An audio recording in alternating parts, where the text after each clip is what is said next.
பிரியமானவர்களே, ஆண்டவராகிய இயேசு கிறிஸ்துவின் நாமத்தினாலே உங்கள் யாவரையும் அன்போடு கூட நான் வாழ்த்துகிறேன். ஆண்டவராகிய இயேசு கிறிஸ்துவின் நாமத்தினாலே யோக் பிரேக்கிங் டாபர்நாக்கிள் மினிஸ்ட்ரியின் சார்பாக உங்கள் யாவருக்கும் அன்பான புத்தாண்டு வாழ்த்துக்களை நான் கூறிக்கொள்ளுகிறேன்.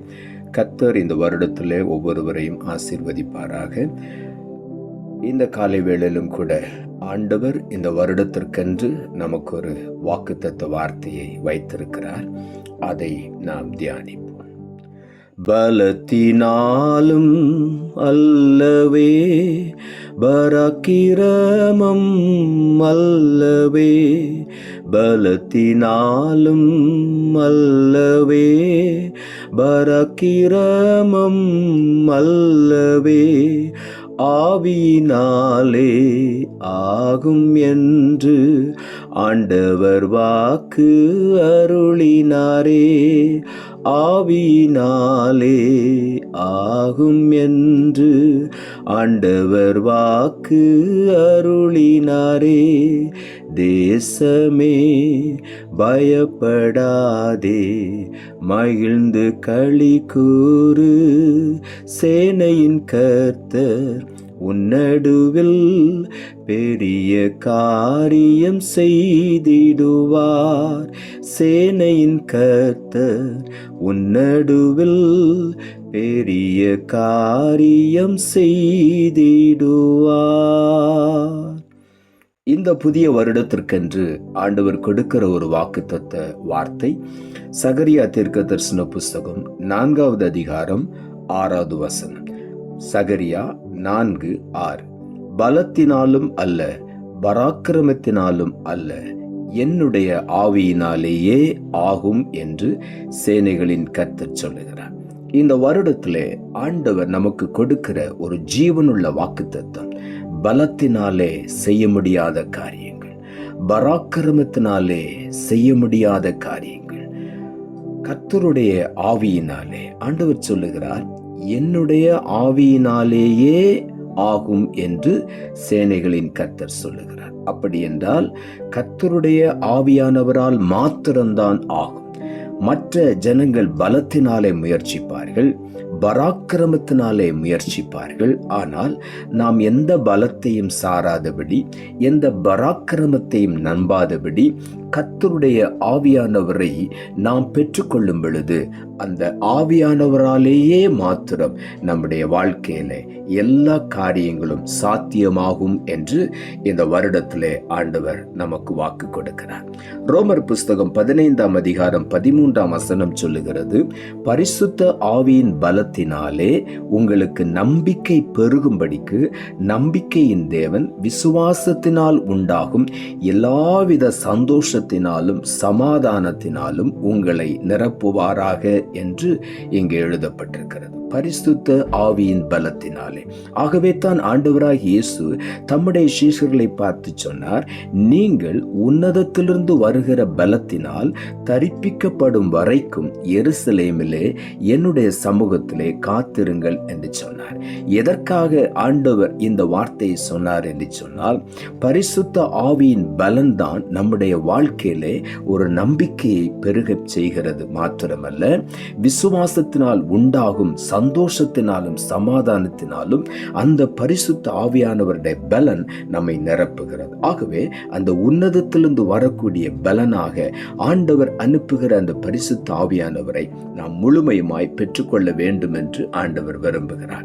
அப்பொழுது நாம் ஆண்டவருக்காக பிரகாசிக்க முடியும், ஆண்டவருக்காக பெரிய காரியங்களை செய்ய முடியும். அவருடைய ஆவியினாலேயே எல்லா காரியங்களும் நம்முடைய வாழ்க்கையில ஆண்டவர் ஆகும் என்று சொல்லுகிறார். ஏசாயா தீர்க்கதரிசன புஸ்தகம் 59ஆம் அதிகாரம் 19ஆம் வசனம் சொல்லுகிறது, வெள்ளம் போல சத்துரு வரும் பொழுது கர்த்தருடைய ஆவியானவர் அவனுக்கு விரோதமாய் கொடியேற்றுவார். நம்முடைய வாழ்க்கையில இந்த வருடத்திலே பல சூழ்நிலைகளிலே சத்துரு வெள்ளம் போல எழும்பி வரக்கூடிய சூழ்நிலைகள் வந்தாலும் வேதம் தெளிவாய் சொல்லுகிறது, கர்த்தருடைய ஆவியானவர் நம்மோடு கூட இருக்கிறபடியினால் தேவனுடைய ஆவியானவர் அவனுக்கு விரோதமாய் கொடியேற்றுவார். சத்துருவுக்கு விரோதமாய், சத்துருடைய கிரியைகளுக்கு விரோதமாய் கர்த்தருடைய ஆவியானவர் நமக்குள்ளே இருந்து கொடியேற்றி ஜெயம் தருகிற தேவனாயிருக்கிறார். ஏசாயா தீர்க்கதரிசன புஸ்தகம் 44 அதிகாரம் 3வது வசனம் இப்படியாய் சொல்லுகிறது. இந்த பரிசுத்த ஆவியானவரை நாம் பெற்றுக்கொள்வதற்கு வேதம் சொல்லுகிறது, தாகமுள்ளவன் மேல் தண்ணீரையும் வறண்ட நிலத்தின் மேல் ஆறுகளையும் ஊற்றுவேன் என்று ஆண்டவர் சொல்லுகிறார். நமக்கு ஒரு தாகம் இருக்கும் பொழுது அந்த பரிசுத்த ஆவியானவர் நமக்குள்ளே ஊற்றப்படுகிறார். ஒரு வறண்ட நிலத்திலே ஆறுகளை எப்படி ஊற்றுகிறாரோ அதே போல ஆண்டவர் பரிசுத்த ஆவியானவரை நம்முடைய வாழ்க்கையில ஊற்றுகிறார். அப்பொழுது என்ன நடக்கிறது? உன் சந்ததியின் மேல் என் ஆவியையும் என்று ஆண்டவர் சொல்லுகிறார். தாகமுள்ளவன் மேல் தண்ணீர் என்று சொன்ன அதே ஆண்டவர் உன்னுடைய சந்ததிகளின் மேல் என் ஆவியை ஊற்றுவேன், உன்னுடைய சந்தானத்தின் மேல் என் ஆசீர்வாதத்தையும் ஊற்றுவேன் என்று இந்த வருடத்தில் 2025 வருடத்தில் ஆண்டவர் வாக்கு கொடுக்கிறார்.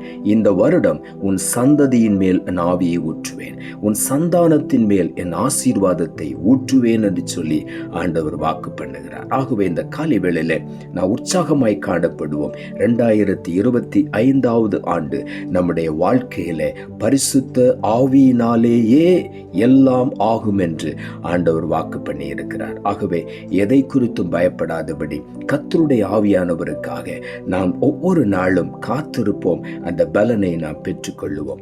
ஏசாயா தீர்க்கதரிசன புஸ்தகம் 32 அதிகாரம் 15 வசனம் சொல்லுகிறது, உன்னதத்திலிருந்து நம்மேல் ஆவி ஊற்றப்படும் மட்டும் அப்படியே இருக்கும், அப்பொழுது வனாந்தரம் செழிப்பான வயல்வெளியாகும் என்று வேதம் சொல்லுகிறது.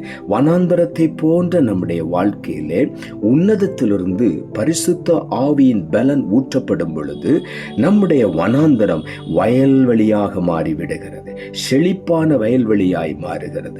இந்த வருடத்திலே ஆவியானவர் நம்மேல் ஊற்றப்பட நம்முடைய வாழ்க்கையில் இருக்கிற வனாந்தரங்கள் எல்லாம் மாறி செழிப்பான வயல்வெளியாய் மாறுவதை நாம் கண்கூடாக பார்க்க போகிறோம். இந்த வருடத்திலே ஆண்டவர் அதைத்தான் நமக்கு செய்ய போகிறார். 2 கொரிந்தியரின் புஸ்தகம் 3 அதிகாரம் 17 வசனம் இப்படியாய் சொல்லுகிறது, கர்த்தரே ஆவியானவர், கர்த்தருடைய ஆவி எங்கேயோ அங்கே விடுதலையும் உண்டு என்று எழுதப்பட்டிருக்கிறது. கர்த்தரே ஆவியானவர், ஆண்டவராகிய தேவன் தான் ஆவியானவர். தேவன் ஆவியாயிருக்கிறார் என்று வேதம் சொல்லுகிறது. அந்த கர்த்தர் நமக்குள்ளே வந்து விடுகிறார். கர்த்தருடைய ஆவி நமக்குள்ளே இருக்கும் பொழுது அங்கே விடுதலை உண்டு. நாம் செய்கிற ஒவ்வொரு காரியத்திலும் விடுதலை, நம்முடைய குடும்ப வாழ்க்கையில் ஒரு விடுதலை, நாம் வேலை ஸ்தலத்தில் ஒரு விடுதலை, நம்முடைய எல்லா காரியங்களிலும் ஆண்டவர் நமக்கு முன்னின்று விடுதலையை கொடுத்து கொண்டே கடந்து போவார். கர்த்தருடைய ஆவியானவர் நம்மிலே நிலை கொண்டிருக்கும் பொழுது நாம் ஒவ்வொரு நாளும் இந்த வருடம் முழுவதும் ஒவ்வொரு நாளும் வெற்றியை விடுதலையை நாம் பெற்றுக்கொள்வோம். ஆகவே இந்த காலை வேளையில நம்பிக்கையோடு விசுவாசத்தோடு கூட ஆண்டவரிடத்திலே நாம் காத்திருப்போம்.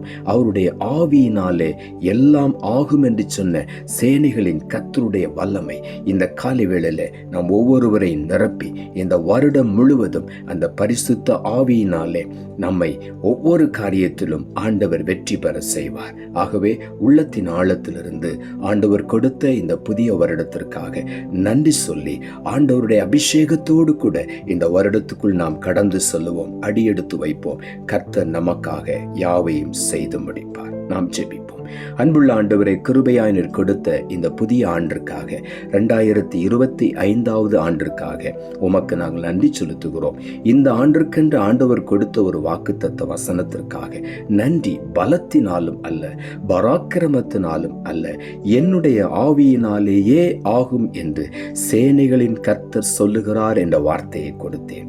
இந்த வார்த்தையை பெற்றுக்கொண்டு ஒவ்வொருவரும் பரிசுத்த ஆவியின் பலத்தினாலே முன்னேறி செல்ல, அநேக அதிசயங்களை அற்புதங்களை பெற்றுக்கொள்ள ஒவ்வொருவருக்கும் உதவி செய்யும். வனாந்தரமான வாழ்க்கை செழிப்பான வயல் வெளியாய் மாறப்போகிறதற்காக உமக்கு நன்றி ஆண்டவரே.